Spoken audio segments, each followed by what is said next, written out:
Well, I'm excited. I know Erin is excited. We have 29 participants so Nice. far. Students and advisors and professors, instructors will Cool. join, but I want to kick us off because this is a very 1 hour full presentation that Chris Jennings, who's the manager of global training for Altium and has been an Altium Designer user for 15 years. You can see Chris at the bottom. He's been willing to donate his time to provide everyone with an overview of PCB design. It's a hot topic in the industry and he's an expert. I just want to give you all a little bio and an overview of who we are dealing with here today. So we are definitely in the midst of a legend. He has a BS in electrical engineering from Worcester Polytechnic Institute. His extensive career includes the following design types: digital controllers, low power, battery operated, RF and high current, as well as the design of both full and semi-custom ASICs. Is that correct, Chris? That Yeah, how you say it? we just call them ASICs. ASICs. It's easier, yeah. You see, he was a system architect for the first robotics competition 2009 control system and invented an indoor GPS system for robot competitions. Chris coached the high school first robotics competition team 1519 Mechanical Mayhem for 14 years. So Chris, thank you for allowing us to press on your button. We are thankful for our relationship and partnership with Altium, and we're excited for you to present to the group of participants here today on this webinar. Thank you. Thank you for having me. So what I'm going to do is I'm going to share my screen and let's get started. Great. I remember in school learning about circuit design and SPICE simulations, but they didn't teach PCB layout. I mean, I don't see your screen. Yeah, you're not sharing your screen yet. Can you not see my screen? Where do I start? What's the easiest way to get it done? Oh boy. How do I do that then? The green button, share screen. I have done that. Let's do it again. Let's see if I do that. There you go. Yeah. Can you all see it now? Yes, ma'am. Perfect. Great. I remember in school learning about circuit design and SPICE simulations, but they didn't teach PCB layout. Tackling a board layout for the first time can be like jumping into the big unknown. Where do I start? What's the easiest way to get it done? Well, in this next hour, we'll learn just how to do PCB layout following the same basic steps that I've been using for the past few decades.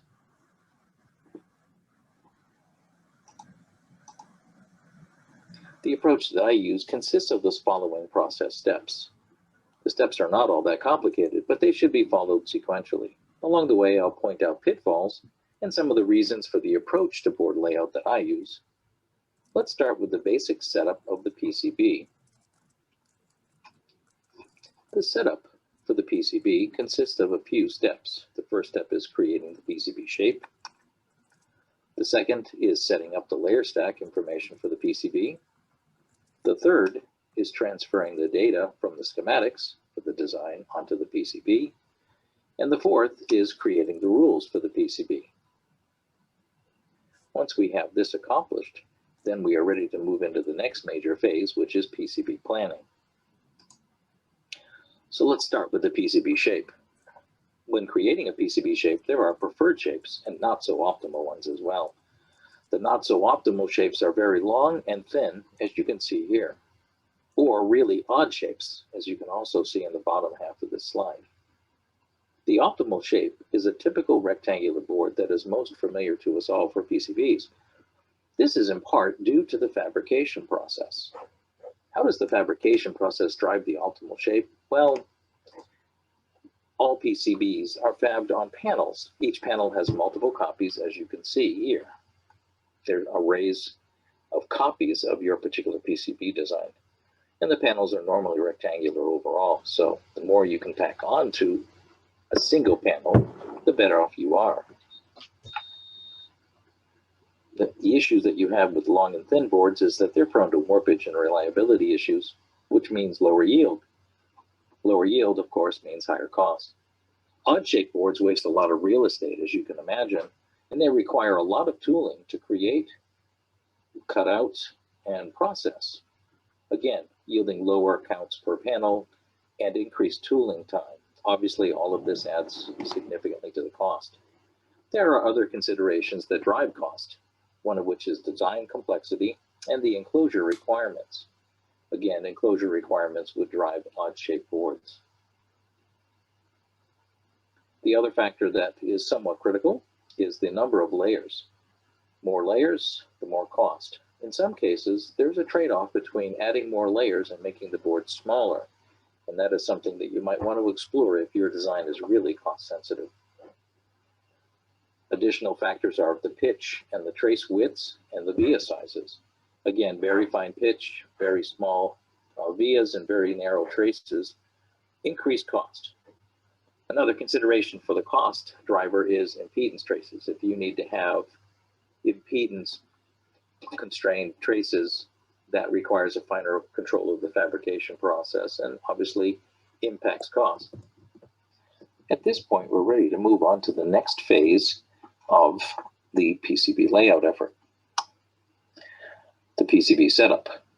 The first thing you would do is create and modify the PCB shape, followed by setting up the layer stack so that you can have routing layers for your PC board. Let's pull back up Altium Designer. Here we have the XFER, or transfer to PCB PC board. This is from the WC topping project. This is your standard default board that comes up when you open up and just add a standard normal PC board by default. You notice the icon down here. This is the origin. This is where 00 resides. I like to edit that by clicking on the edit origin and set, and then zoom in and set it right on the corner. And then I zoom back out. This allows me to have a known reference point for my design and for the board. And this is the sort of thing that you want to do when you're trying to actually shape the board, which is what we're currently doing. Before we actually edit the board, one of the things that we will take note of is the properties panel. The properties panel has a lot of information about the board, even with nothing there. It gives you the size of the board. It tells you how many layers are currently defined in this board for routing. And here is your global snap grid. The global snap grid gives you the ability to change your placement strategies and or locations for components. In this case, we're going to update this so we can make it easier to edit the board to get the right board shape. We are looking for a 3.5 by 4.25 board. And to make that simpler, we'll make the step basically 1/4 inch so that every time we move the mouse, it will jump 1/4 inch. This will make it faster and simpler and a lot more accurate to create our board. To go into the board planning mode, you hit the number 1 on the keyboard, and that turns the board to green. This allows us now to actually edit the board. Typically, the board is not editable in the normal operations. It's only in board planning mode. So to change the board shape, we go to Design and use the Edit pull-down screen. You'll notice all the outside lines light up. We can move these lines. If you wait till you highlight it, you can grab it with your mouse and the left mouse button. And if you look at the very bottom left, you'll see the XY coordinates. Right now we're at Y of 3,500. So that gives us a vertical height of 3,500. And now we select the vertical axis to change the length in the X direction. And you want to move that down till you see that again, that bottom left, indicating that you are at 4.25. So now we have the board size of 4.25 by 3.5. So this is what we're looking for in terms of the basic shape. So to go back to regular 2D viewing mode, you hit the 2 key, and now you have a board that is 4.25 by 3.5.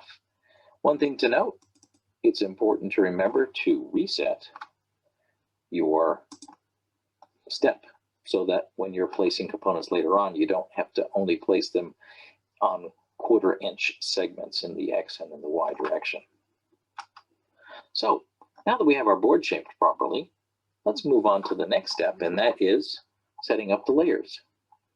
To do so, click on Design, Layer Stack Manager. And that pulls up the Layer Stack Manager for the board. Notice that we see the two layers, top layer and bottom layer, are both signals. And this is your standard default two-layer board. One thing I always ensure that is checked is the stack symmetry here. That ensures that as you add things to the PCB, that they will be balanced about the center of the PCB. This is a very important function, and it helps create balanced stacks as well as make it easier to create and to modify boards later on. So, what if you need more than two layers? Well, there's a couple of things that you can utilize, one of which is the presets. You'll notice that there's two-layer presets, which is what we're currently using. There's 4 layers, 6, 8, 10, 12, 14, 16. All of these pre-set up layer stacks have signals and power planes. I tend to not use power planes. I tend to use signal layers with polygon pores. And there's a couple of advantages to that, not the least of which is there's no real difference electrically to the board, but it does allow you to run short interconnects on a particular layer if it is in fact a signal layer with a polygon pore. This can save you some routing hassles, can also save you an overall layer count. So if you wanted to add, say, another layer, or in this case, 2 more layers of signals, you would click on the layer that you want to add and say, in this case, we want to add below the top layer, we want to add a signal. And you'll notice that it added layer 1 and layer 2. So now we basically have a 4-layer board, as you can see over here, about the 4 layers.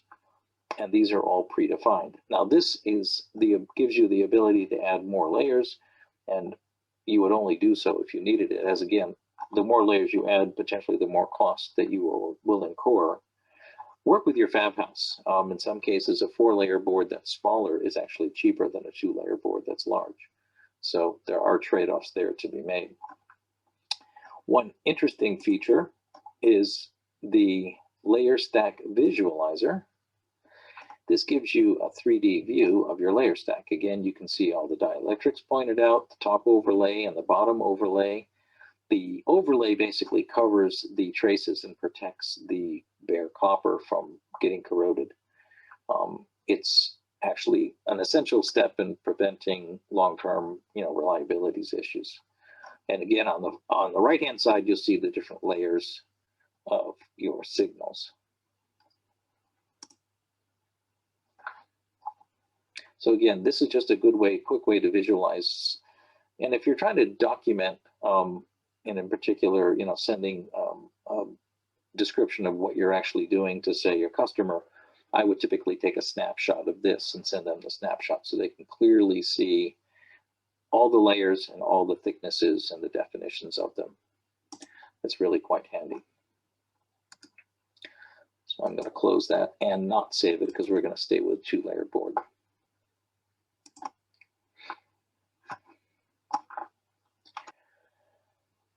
The number of layers that you have are really driven by a couple of things.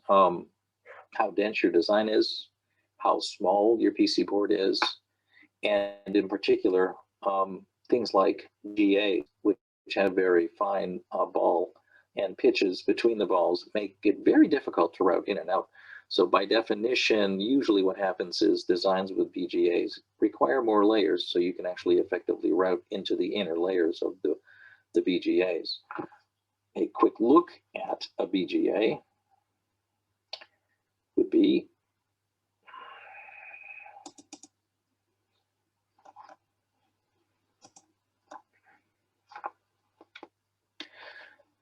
taking a quick look at the mini PCB, which is an example that's loaded up with all of the Altium installs. This is the BGA. Let's zoom in here a little bit. You can see that all the pads are very small, and there's very, very difficult to route a lot of routes from the center of this array outwards. So typically what happens is you would use vias to drop down to lower levels, which is why you would see quite a few layers. In fact, if we select all of these layers, you'll see that there's 1, 2, 3, 4, there's 16 total layers here, and that's required because this BGA is very dense and makes it very difficult to do your routing. All right, now that we've talked a little bit about what drives the number of layers and have shown you how to add layers, let's go back to our transfer PCB example. Now that we have the layers here, which in this case is only 2 layers, one of the things I always do, and it's a recommended best practice, is to add a mechanical layer called outline or board outline. This is very helpful for the manufacturer, both the fab house and the assembly house, because it gives a layer that they can identify as the boundaries of the board. The other thing that I use this for specifically is when we come to the rules section, I put rules in place that prevent the components, wires, and polygon pores from getting too close to the edge of the board. And that is to prevent the shorting. When this board gets cut out from the big panel that I showed you, the cutting tool leaves burrs and potential shorts could be caused when you do that. So it's important, like I said, to have this board outline and to populate the board outline. We can go to design board shape and then say create primitives from board shape. Now the tool will select, because this board outline layer is active, it'll say here's the board outline. I've used 1 mil, you could use 5 mil. It doesn't really matter, but it'll take into account the width of that line all the way around. So if we kind of zoom in a little bit, you'll see that line, and I can in fact select it. So that board outline, like I said, will come in really handy when you go to create your rule. So at this point, we've created the PCB shape and we've set up the layer stack for the PCB, and in fact, we defined board outline layer. The next step is to transfer the data from the schematics to the PCB. So let's go back into Altium Designer and switch to the schematics. This, in this case, is a relay enabled. This particular design, called WC topping, is the design that's used for Essentials class.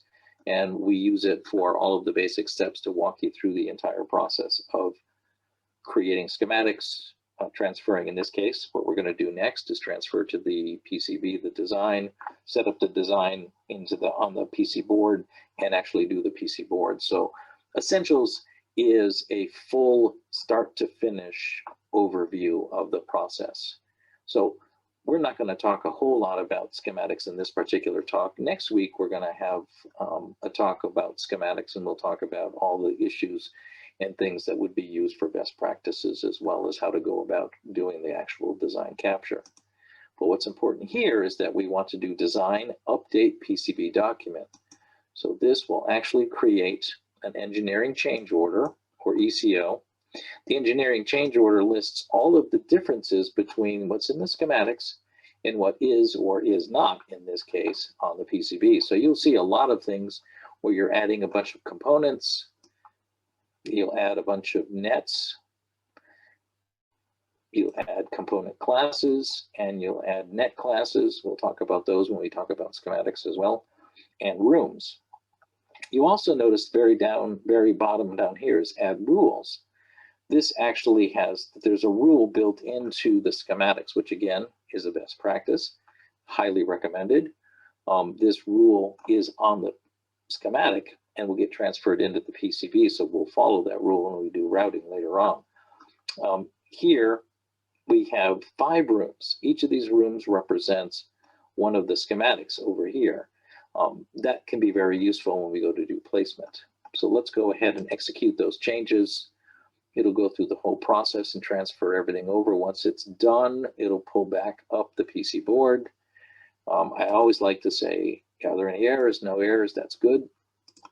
And that makes me confident that we've successfully transferred the entire design over. Now what you see here is all the components that came from the schematics are now here on the PCB. You also see things like these fly lines, which represent interconnects. The red rectangles are actually rooms. And these rooms allow you to move and rotate generically all the components for, in this case, this is the relay IO schematic. And I'll put them down here generically because that's what you would want to do. This processor will go down here, and you can overlap the rooms. That's not going to matter. It will yell about components overlapping, but it won't give you a whole lot of problems. I'm just going to put this here loosely at this point. So I typically use rooms to very roughly do my placement, and that is kind of like the first step. So even though we're in the transfer stage, I'm kind of showing you a little bit about how we go about doing the placement. We're going to do more placement shortly. But again, I use the rooms to do a rough placement, and then I select the rooms when I'm done with my rough placement and hit the delete key and get rid of the rooms because I don't necessarily need them beyond that. So now that we've transferred the design onto the PCB from all of schematics, we're in a position now to create rules and set up rules because all of the net information there is, the component information is there, the interconnections are there. So we're in a good place to actually create rules. This is the PCB rules editor. Clicking on the top level shows us all of the rules that are included in this. These are all typically default rules. One of the things that I always encourage, as we talked about earlier, when I added the board outline here, is the board outline clearance. And this is under the manufacturing section of rules. So I do a right click and say new rule. And I click that, and that kind of gives you the basic information so that an arc to the outside edge gives you a 10 mil clearance, tracks to outside edge, pads, vias, polygons. These are probably most critical to keep a polygon, which would have power or ground on it, away from the edge or away from cavity edges and such. This allows you to essentially avoid, like I said, the manufacturing problems that arise when you cut your board out of the panel.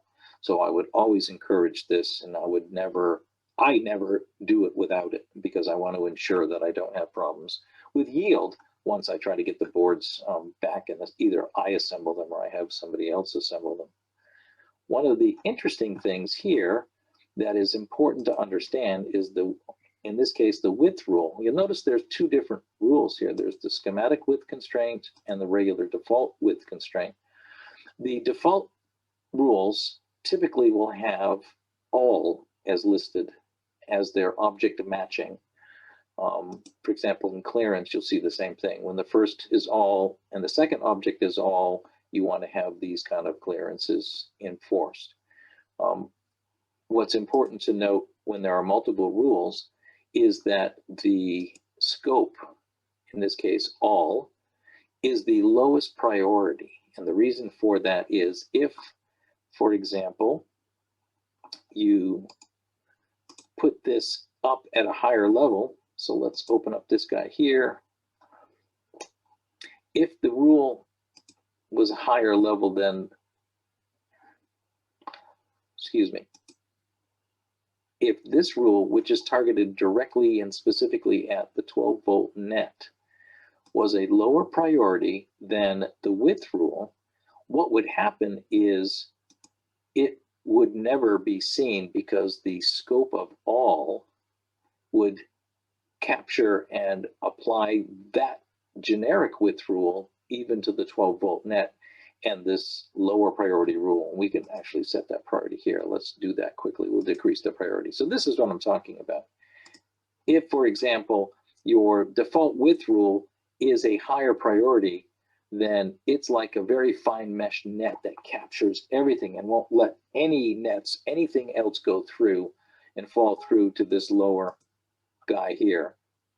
But what happens is you don't want that to happen. That would prevent you from having wider widths for your power, for example. So again, we'd go back to the priorities and we decrease the priority. And so we would want to ensure that the higher priorities are the very specific narrow focused rules. And they will, in this case, This rule would, as I said, it targets a single net, 12 volts. That net would no longer be compared to the lower priority rule because it's already been taken out of the pond, so to speak. Again, trying to use the same fishing net analogy. So at this point, we have some rules defined, and in many cases, you'll want to add more rules. And like I said, that's as simple as selecting the generic rule, and now you can say make it a new rule or duplicate this rule if you want to modify it or add a new rule. Again, we can go new rule, and you can say I want it to be, you know, custom query or a particular on a layer. I want to have, so for the top layer, I want to make sure that everything on the top layer has, say, a larger minimum distance clearance. Let's call it 50. So you'll notice everything changes there. That would give you a different clearance rule on the top versus the bottom of your design. And not that I would want to do this, I'm going to cancel out of that, but that gives you an idea of how this works. And we will cancel. So that, just to double check to make sure that rule does not stay, there's just a single clearance rule. Again, at this point, we have created rules, and you would probably want to add more rules to align with your particular design needs, whether they be, if you have a high voltage design, you might want to have larger spacing between those nets that are high voltage and everything else. So to use that 12 volt example, you might say that for that 12 volt, you want a clearance rule that pushes it, say, I don't know, 20 or 30 mils or something away from everything else. Those are the kind of things that you can do in the rules. I look at rules as two things. They are guides and they are guardrails. They guide you when you're placing things and when you're doing routes, and they also prevent you from getting into trouble when you fabricate your design and when you try to do the board layout.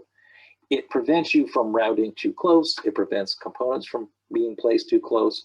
And when you run the DRCs afterwards, which is critical, and we'll talk about that later on in this talk, it allows you to check to ensure that this design can actually be fabricated and will not have shorts, for example.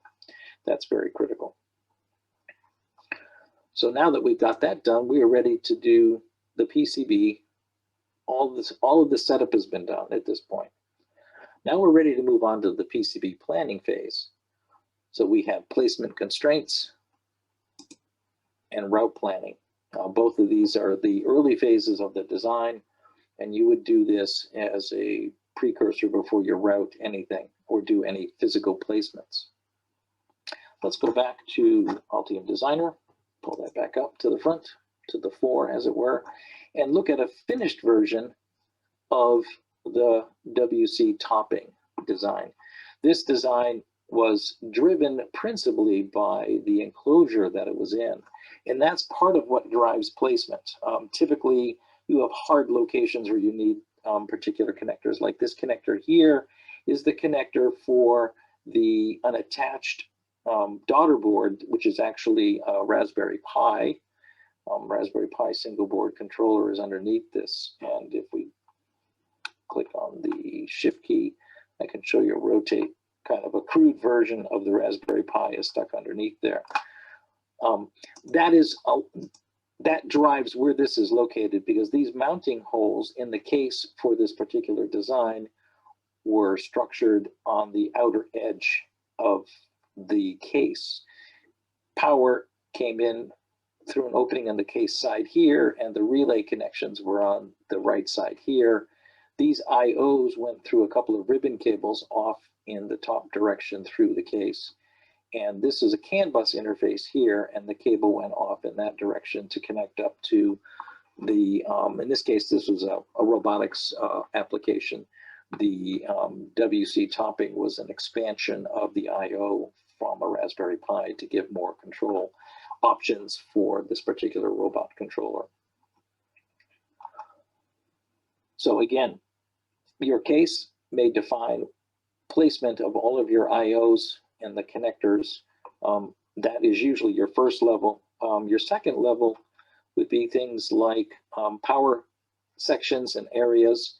You'll notice that there's 12 volts over here, and I have a top layer that's ground that covers the entire of this board, the entirety of the board, but on this section over here is 12 volts, and that 12 volt kind of drives how all of these relays are connected. And again, having the ability to localize power, especially in this particular power region, 12 volts, means that you would tend to want to put all the components that are in the 12 volt power supply region would be localized there. And it's important, like I said, to keep in mind that a lot of this is flexible, but you don't want to have to place a component all the way down to the bottom of the board that needs 12 volts, because then you have to run 12 volts over there somehow. So part of your placement strategy is to plan where your power planes will be, where your power regions will be, and that drives the placement of the components that obviously use those power regions. The second level of component placement planning, which is below all of the others, is the aforementioned connections. So you'll see here that this particular IC has a lot of connections to this guy, to this IO connector. Now, obviously, if you rotate this, you'll see there's a one-for-one connection, and that gives you the ability to have simple trace routing. So obviously you'd want to have this chip oriented with this connector, and that way to facilitate quick routing without having to go through any layer changes. Again, looking at the completed version, because we were driven by the connections here outside and off the board, again, we had the same orientation, we just sort of wrapped the connections around to connect up. So that sort of pre-thinking and planning makes your routing much faster and more efficient, because you can get a group of signals that easily and quickly route. At a higher level, and this is not a good example of that, so I apologize up front, but I didn't have a good example. But a good example of a lower level consideration for manufacturing is that all of the ICs are in the same orientation. You know, they'd all have pin 1 at the top, and they would be horizontally aligned, so that when this particular board in the panel goes through in the assembly house and gets wave soldered, if it's wave soldered, the solder can flow over it very cleanly and easily, and there are no weird islands caused by, say, a part like this. So with the wave flows over, you might get some voids in here if you're not properly running your wave machine and it's not properly tuned. Again, not normally your issue or your problem, but you get better reliability and better yield if you align things so that the flow of your wave solder, if you're doing wave solder, aligns with all of your components. The other thing that, again, is not so critical in this, but let's go to the 3D view again, is you want to make sure you can get access to some of the internal components and connections. You know, let's say you're trying to debug an issue with your CAN bus. You know, if these components were too close, it'd be really hard to get in there and get a probe, scope probe on it. So that's critical. Also, one of the other things is that you would want to have, again, a plan for routing all of these layers. This board was particularly simple. It didn't really require a whole lot of planning. Most of the planning was driven by the IOs, so that I didn't have a very complex plan in place. The top layer was principally signals, and the bottom layer was principally, let's go to two-layer view, and the bottom layer was basically some minor interconnects and power or ground regions. So most of it I was able to accomplish on the top layer with the proper placement of the components and where they routed to.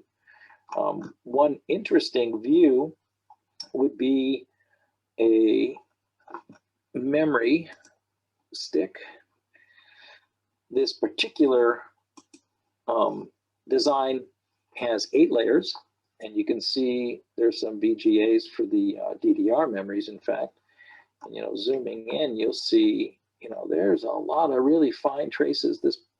This board probably was not cheap to manufacture, but it's probably made in, quantities tens of thousands, so you might get some ability to have a discount based on quantity. But again, you'll notice that, and let's kind of shift our perspective a little bit, so we're sort of looking at one layer at a time.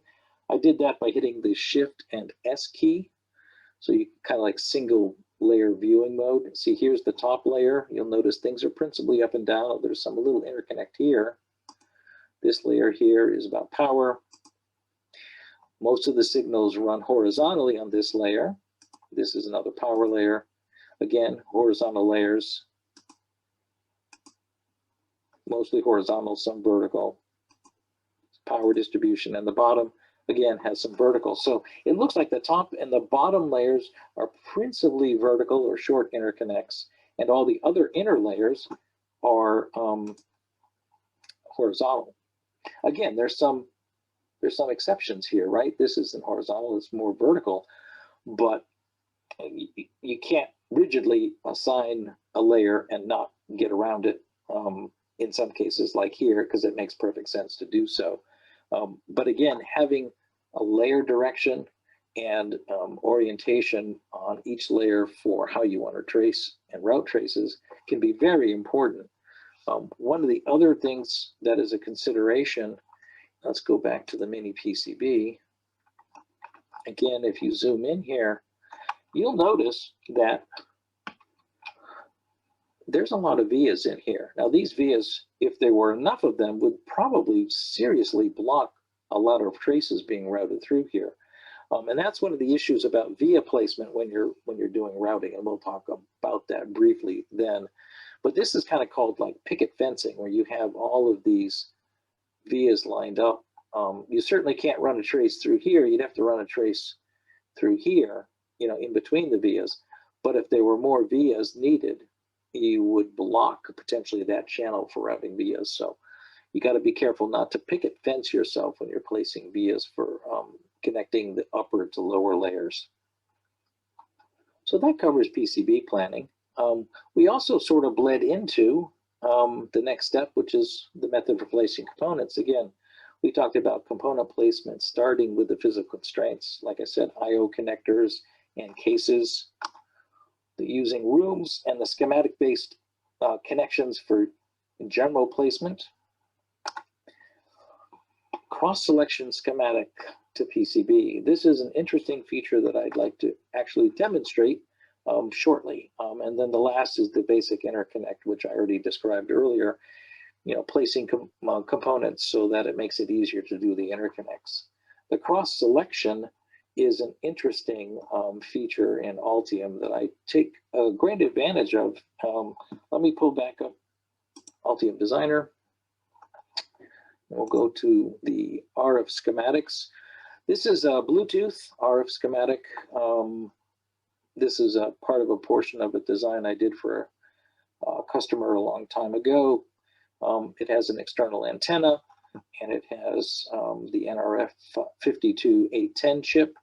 Of key importance is the L1, L2, and C3 matching for the impedance of the RF chain. So looking at the design, I removed those components from this RF chain. So let me do design, update, add all those in. I don't need to add rooms in anymore, so I'll deselect that. So again, this will put those three components, L1, L2, and C3, into the design. I'll go back to 2D mode because it's easier to see. And as you can tell, these components here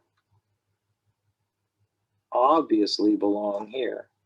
Now, I could, painstakingly piece these together, or I can use the cross-select feature, which I find to be very useful.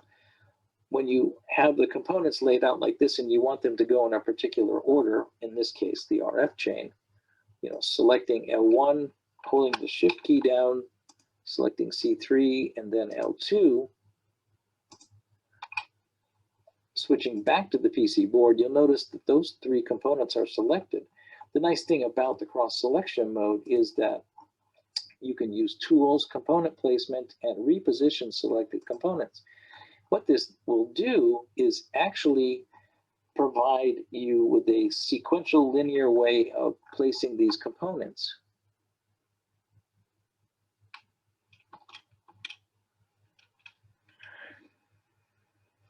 And that will give us the ability to create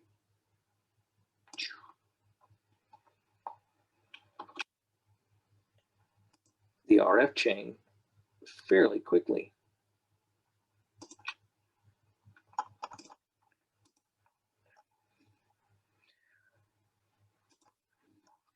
So it's complaining about, and that's around.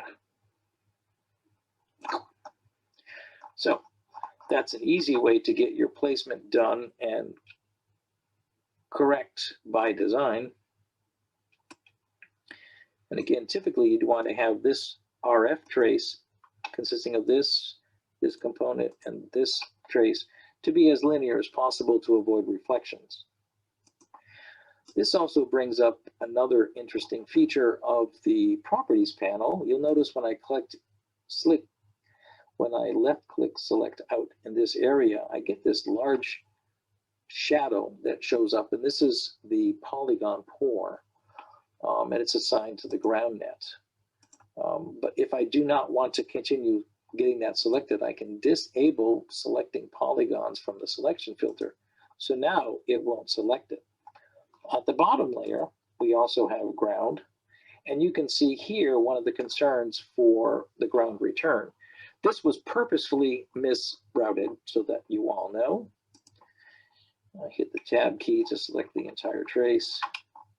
This is the VBAT power supply, and it needs to essentially go to here and here in the design. I purposely routed it underneath this RF trace as an example of what not to do. Again, this is what not to do. That bottom layer is your ground reference plane. So as the high frequency signal travels down this line, it wants to couple to the ground either side as well as underneath. And that's how it provides a good, clean, fixed impedance so that you don't get any impedance mismatches. Well, with this trace cutting through here, it definitely causes a discontinuity in that field and will generate EMI and will cause some reflections. So you'll get a lower output power and you'll get much worse performance. Basically, your signal to noise ratios will be bad. The simple way to fix that is to select,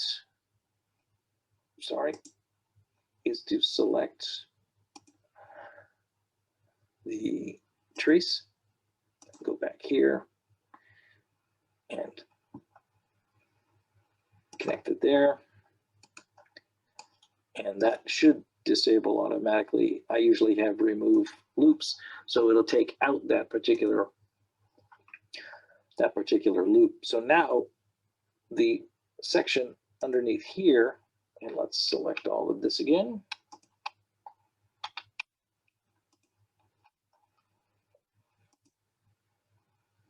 Looking at the bottom layer, you'll notice that it's completely clean. This is important, again, for creating the proper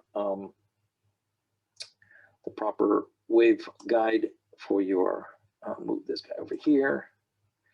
These are the reference designators. Again, I edited the reference designator sizes when I brought them over to better fit within these spaces, and that you would want to do as well. Again, try to make it obvious which is L1, which is L2, and which is C3. I would probably take this guy and rotate it by hitting the spacebar after I've selected it. But one of the features of the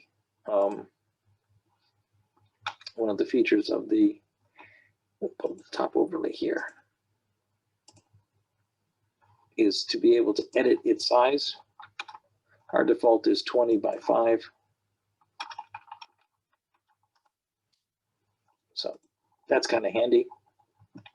One of the other nice features is to select one object and then right click and say find similar objects. In this case, we'll say everything that has a text height of 60, let's select. And then we can go in and globally edit their sizes. So that's a quick way of fixing your layers. So now it would be easier to go ahead and place these here. So it's obvious who belongs to who.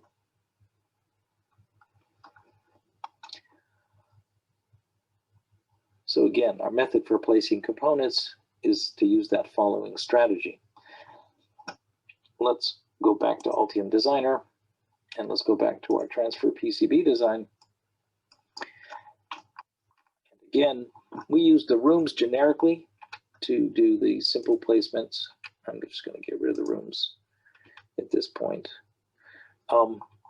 We use the interconnects, and what this allows us to do, and I'm not going to pay attention to how it should look, I'm only going to show you how to do routing.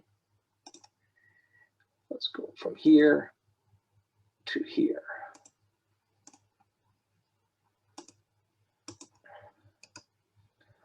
So this pull down menu gives you how to, you can either click on this icon or you can hit Control plus W, and that allows you to do some routing. And this gives us the ability, like I said, to continuously route. Now you'll notice when we select this, its width is 10 mil. That's based on the rules that we had set up. So the widths were preferred. Now, I would typically do something like, I might go 20 to give me a little wiggle room if I want to have something a little bit heavier.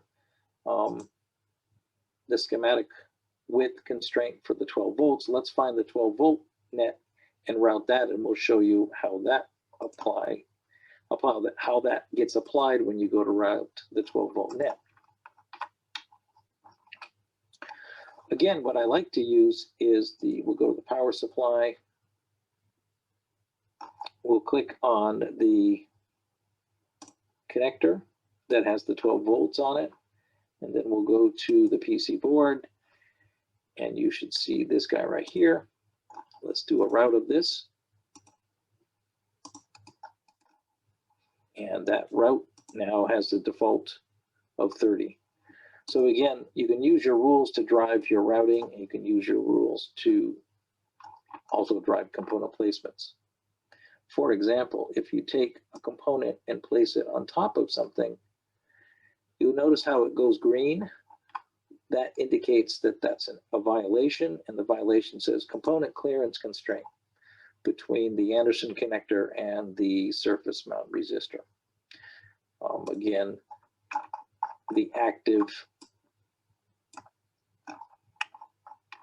active control of having, let's try to get this guy, no, double click, there we go. So this allows you to avoid placement errors, and while you're doing routing, it allows you to do routing as well.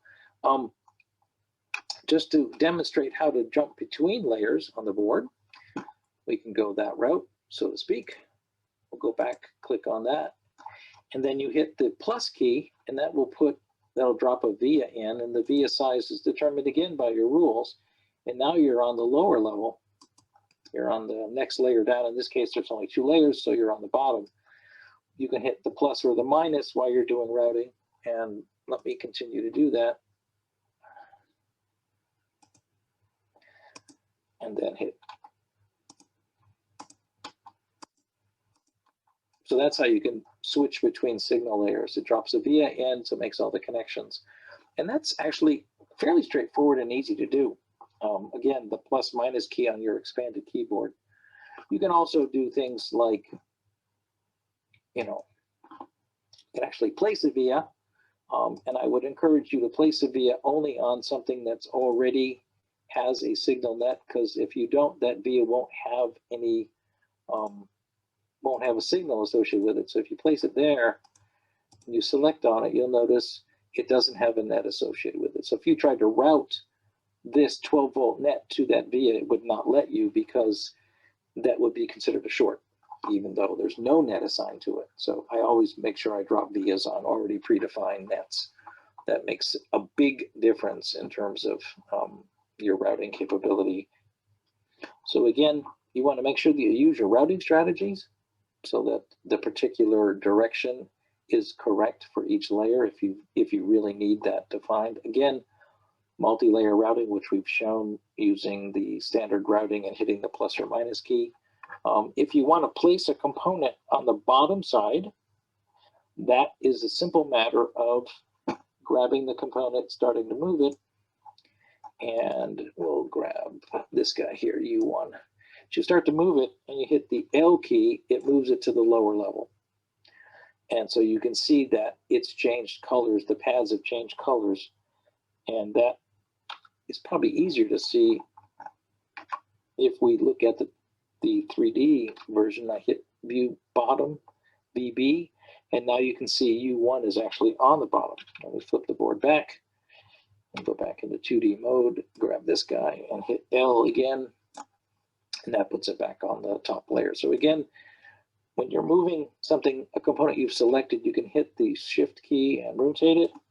You can, you can hit the space bar and rotate it. If you hold shift down and click on the space bar, it rotates in the clockwise direction. So you can rotate either direction, really. That works just fine. So we talked about placing vias. Again, you want to make sure that they're placed onto something that has an already active signal, and you want to ensure that you don't put too many in a row so as to prevent signals to route between them.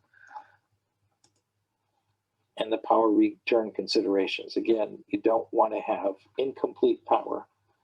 Let me go back to Altium Designer and to this particular set here. You'll notice that, so again, I allow you to select the polygons.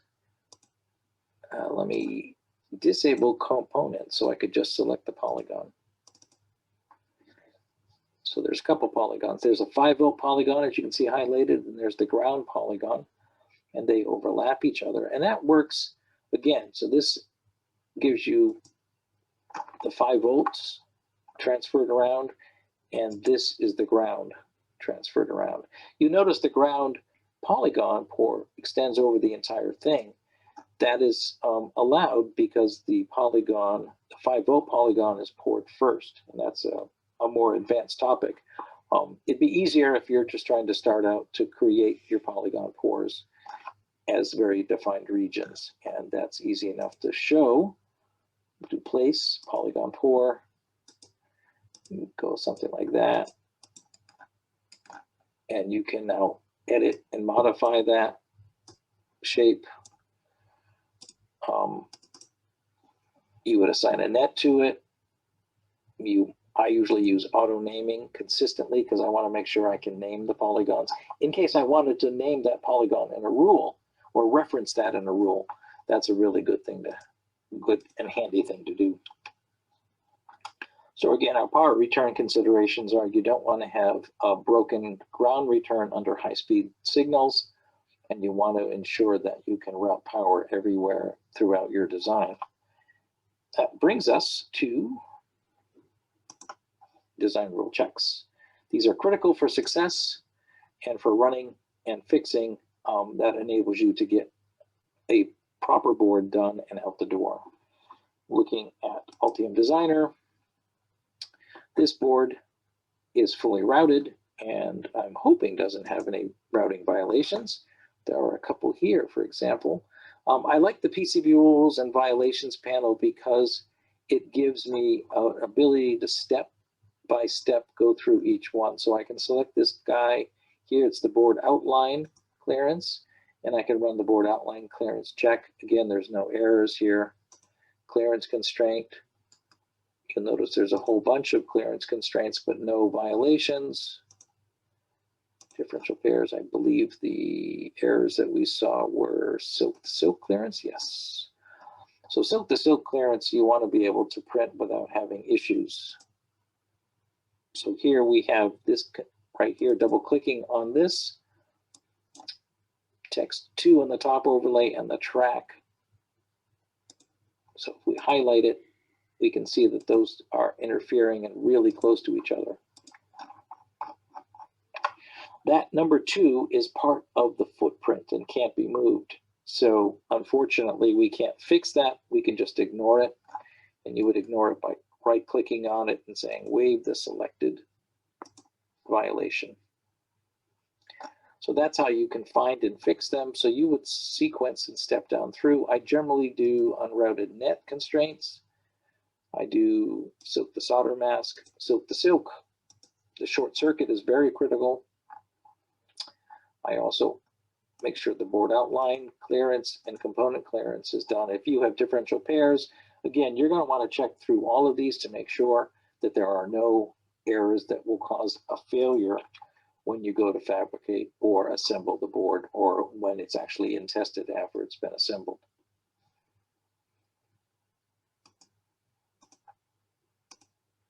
Again, 3D view checking we've talked about, that's very critical to ensure that things look right and can be happy. Let's do a quick, very quick generation of the basic files needed, Gerber and drill files, out jobs to automate the generation of those, and the assembly house bill of materials and drawings.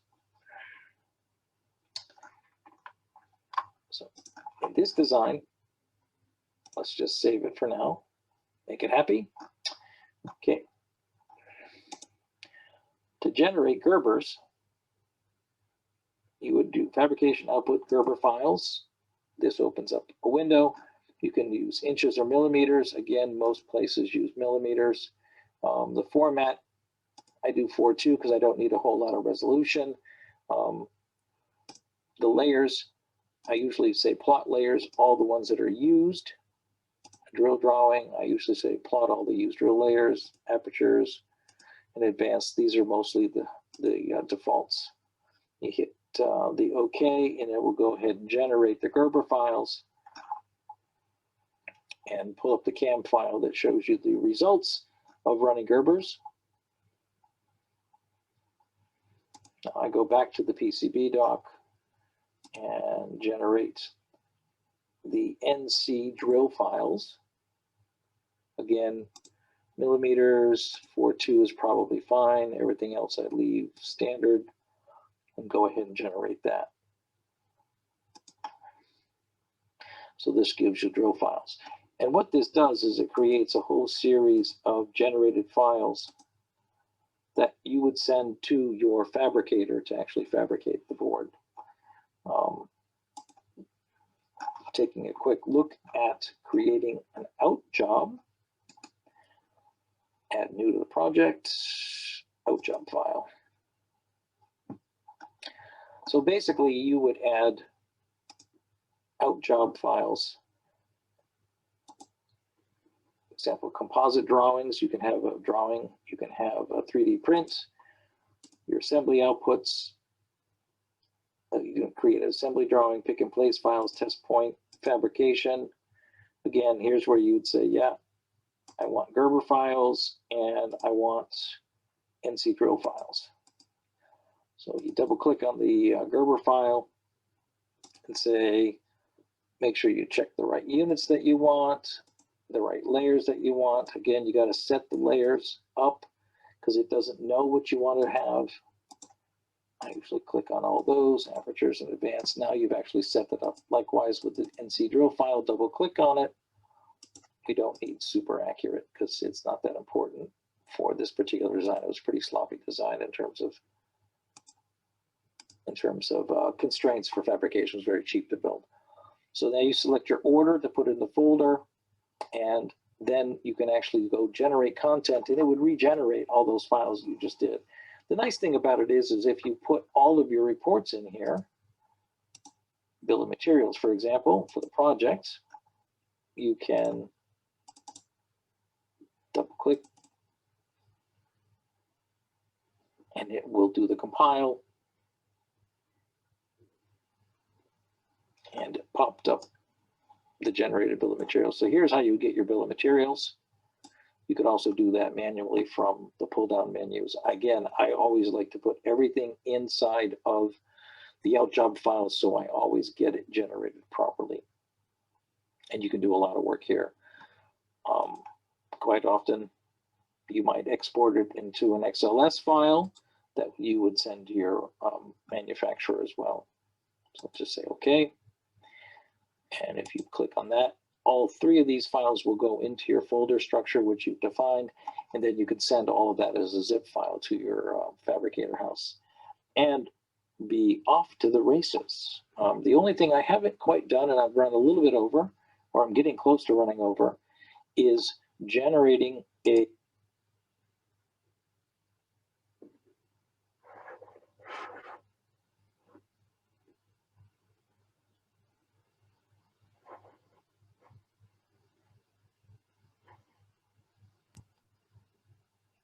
What happened to the feed? It's rendering at the moment. No idea. Let's see. Let's see if it comes back up. Apologies, y'all, for this. Yeah. Where were we in the flow? I was busy answering questions.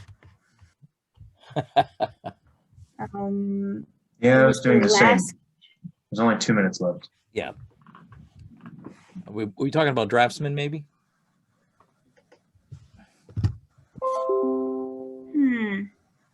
I don't know what's going on here. This is unfortunate. It's okay. Can you? Yeah, it's fine. Yeah, just I'm kind of stuck. I cannot even play it. can you stop? Just stop. Buffering? No. No, I stop stop. sharing your screen. Yep. There you go. Okay. Alrighty. And let me entertain you. No, let me pull stuff out of the way because I have the chat windows and all that in front of my PC board. Share the screen. Okay, let's go to the finished version. Can, in fact, everyone see my screen? Yes. Okay, making sure. All right.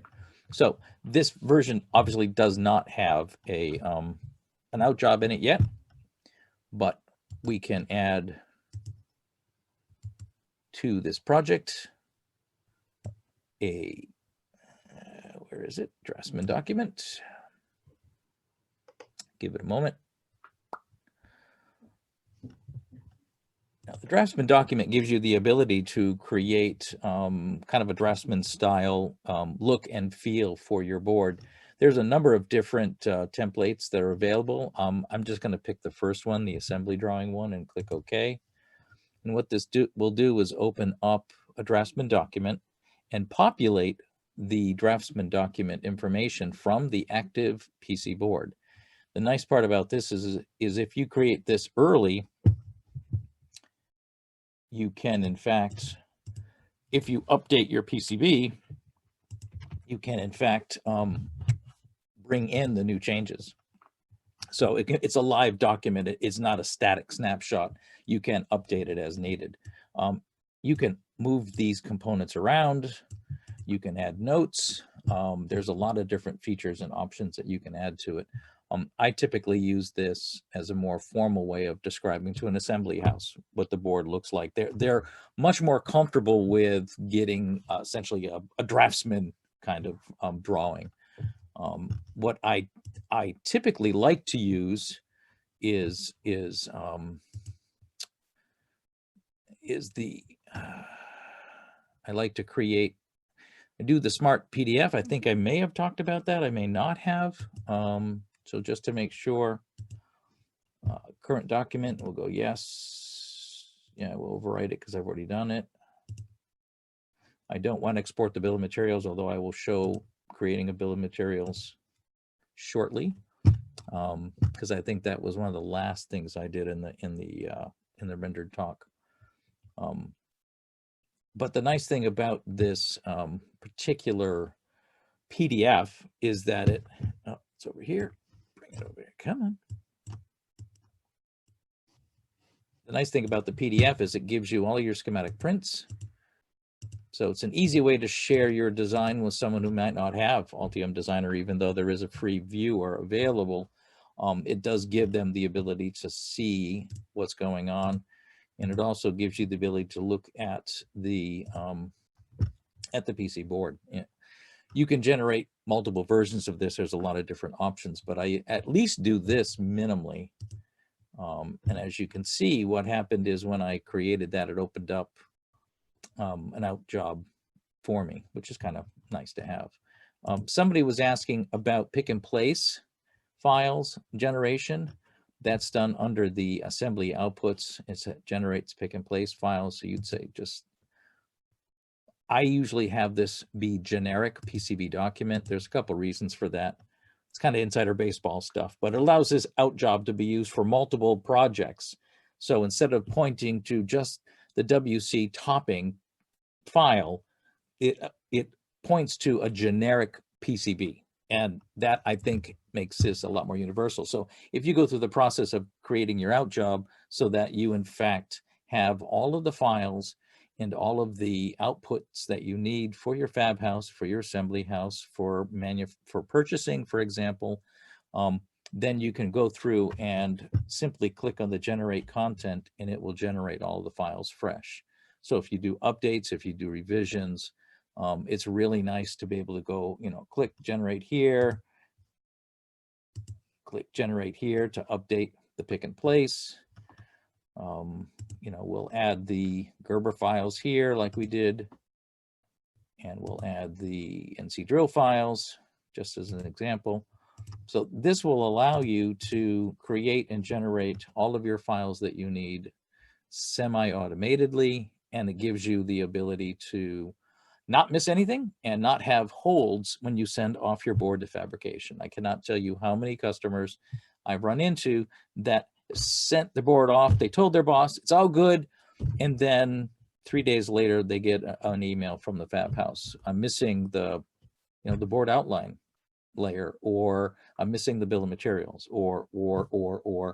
And this way, once you have an out job that has everything that your particular fab house needs and assembly house needs, you just continue to use this for each of your projects, and it makes it simpler and faster to release a project fully populated with everything you need.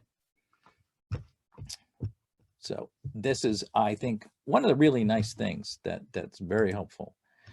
We'll do a bill of materials for the project. Again, I would want to add that. But let's go back here to the PCB doc and do a report, generate a bill of materials on the fly. This will take a moment because it'll compile, pull everything in. So this is the basic bill of materials for this particular project. So you see all the components, the quantity of each. There's a couple of LEDs. There's 6 8-pin headers. I typically would create this, and then I would do something to the effect of, I would do an export, and I normally use Excel. That's how I normally use and create. If you have Excel on your system, you can do that and it'll work really well. One of the nice features about using Excel, for example, is that you can actually ship or import that Excel spreadsheet into some of the leading suppliers like, DigiKey, for example. I've done that. You just directly suck it in, it'll search for the parts, and you're good. And it makes creating a simple purchase for, in this case, a prototype run, very, very quick and very easy. Okay, so that's basically the fundamental conversation. I can actually answer a couple of the questions and some of the Zoom chats. Specifying the board origin. This icon right here is the board's origin, and that is done with edit origin, set or reset. Reset puts it to the default lower left bottom, but you can do set, and now you can place it wherever you want. I always put it at the corner. Some companies want it in the center of the board. Again, that is company centric driven. The tool doesn't care. All the files will be generated properly. It doesn't care. But I usually put it in the bottom left. So I think that makes it a lot easier. I'm going to put it back because I don't really want it. Don't really want it in the wrong place. There you go. There was a question that said, can Altium make a round outline polyfill? I haven't tried lately. I know at one point I could use, I could create a circle and then I could basically fill that circle with metal, but I haven't tried it in the latest round. Typically what I would do is I might create a cutout and cut out everything around it. That's one particular option that might be useful. I typically don't see the need for a circle polygon. I might make it multi-sided, you know, like octagon or something like that. That'd be easy enough to physically draw. But I have never tried to do a round polygon. I have done a round board, and that was essential to the, I think, aforementioned indoor GPS system that I created. The sensor board was actually a round board that had infrared sensors in an array around the outside of the board. And so that basically had 45-degree angle offset sensors in a complete 360-degree circle. And that made it easier because I used the grid that we talked about earlier. Let me pull that up. Let me add another grid. Let me add a polar grid here. Pull this guy over.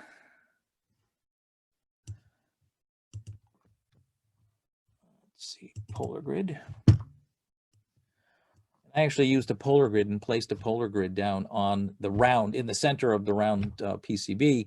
And that allowed me to basically place things at very specifically accurate points all the way around the circle of the board.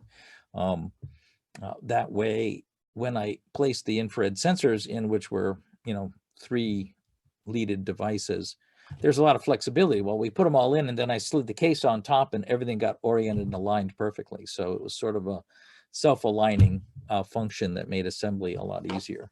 But I used the polar grid and I superimposed a polar grid on it. The question about the board origin, how do you document it? You don't actually document it. I mean, this is the documentation. This says where the board origin is, and that board origin gets used in all of your generated files. In particular for the pick and place, it would be based off of this point here. I don't know if that answers your question, Yvonne.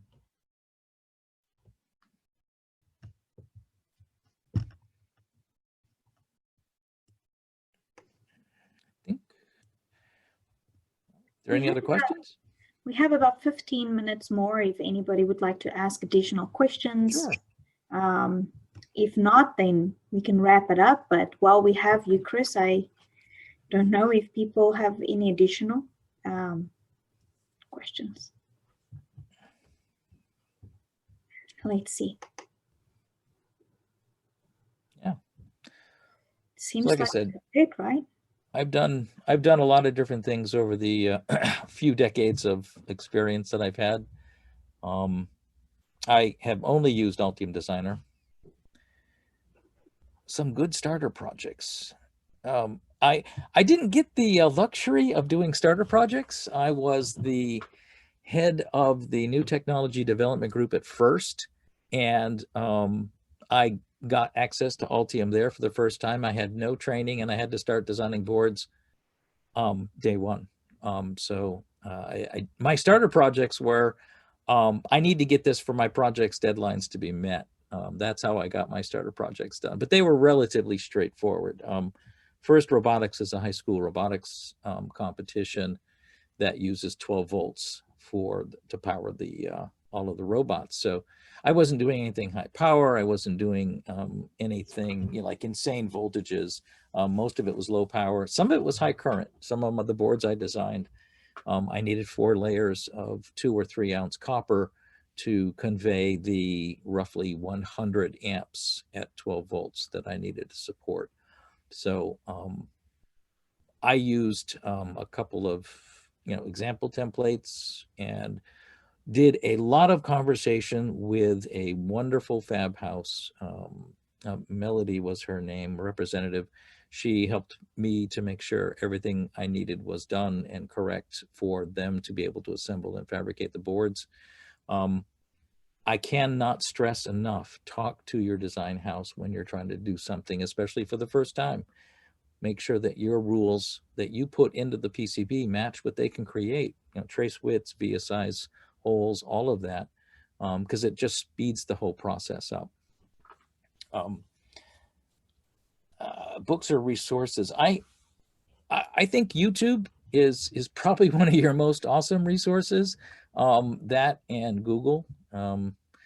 I used both of those when I was in the process of creating my 3-board synthesizer project, which is not quite finished. I have 2 of them working. I have one that is not yet been populated. I just haven't had the time.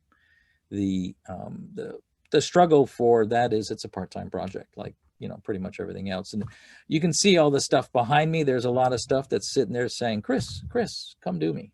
But the boards are back there. In fact, I could probably grab one. That might make sense.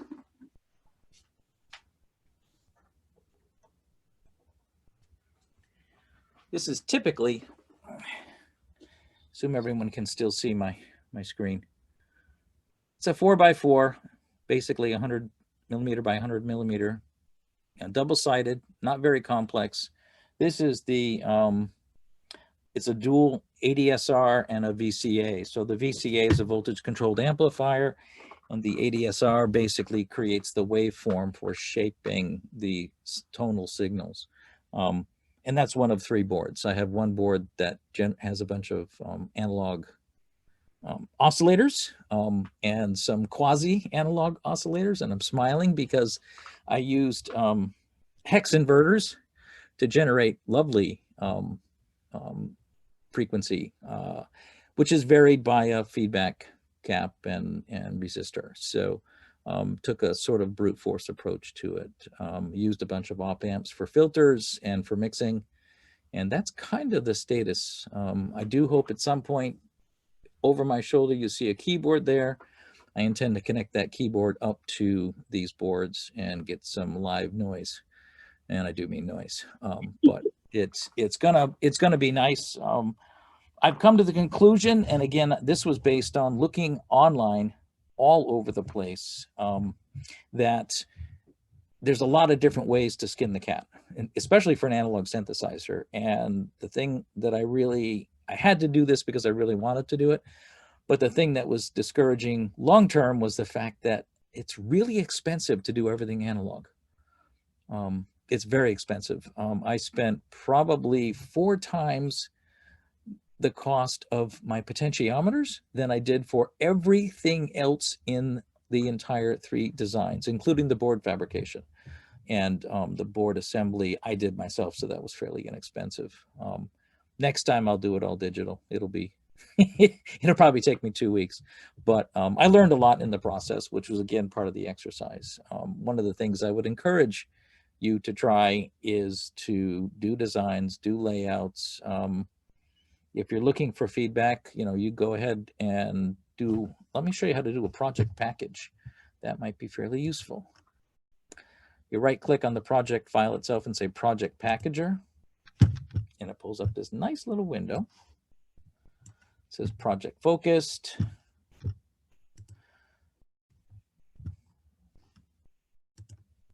And yeah, it wants me to save that. That's cool. And I generally don't need in-generated files because in this case, I'm making this as a template project for me. But I would go ahead and go next, and then, yep, I want all of those. I could unselect one if I didn't want something included in the project zip file. But basically, this creates a zip file in the local directory. If you send that zip file to anyone, they can open up and have your entire project. one of the advantages that Altium has is this particular PC board.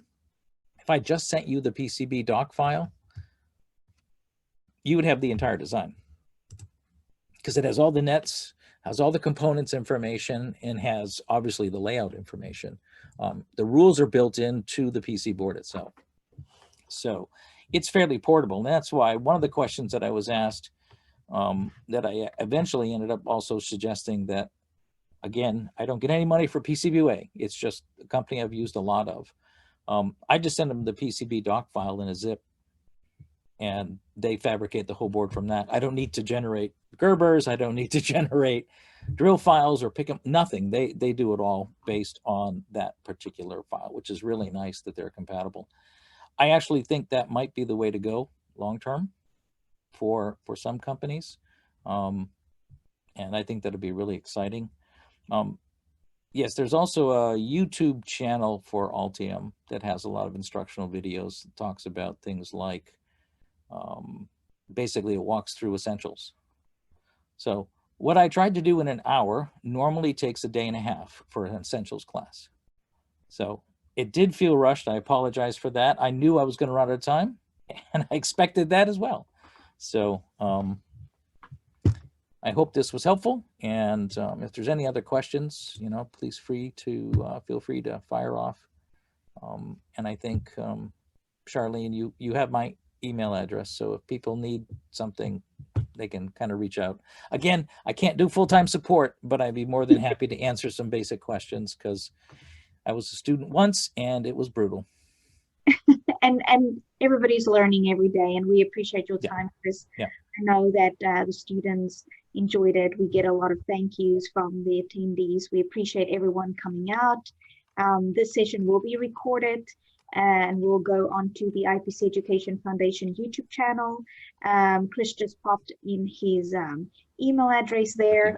And we do have the presentation slides. Yep. So we will be sharing that with the attendees as well. And then next week, we have the schematic capture that you'll be presenting as well. So another great topic, and I hope everyone that attended now will register for that webinar as well. In terms of student-friendly board houses, I didn't have any experience with that. I had FIRST-friendly board houses because they wanted to be associated with FIRST. But again, PCBWay is just so stupid cheap and pretty quick. If you can fit it onto a 100 millimeter by 100 millimeter board, 2 layers, I'd be hard pressed to get a better deal anywhere else. Again, I don't get any money from them. I don't get any creds. I've just used them for dozens of boards over the past couple years, and they're fast, and they do obviously more than just 2-layer, 4-inch by 4-inch boards. They do anything you want basically, and any quantities you want up to some reasonable limit. So I would definitely check them out. Again, that's pretty friendly, it's pretty fast, and it's pretty easy. Fantastic. Thank you, Chris. Aaron, Right. you add anything, or you good? No, just thanks for everybody for participating, and thanks to you, Chris. Yeah, I appreciate it, and appreciate the opportunity to talk. And like I said, look forward to seeing everybody next week. And we appreciate Altium's support, and talk to you next week. All right, thank you. Thank you, everyone. Bye-bye. Bye. Bye.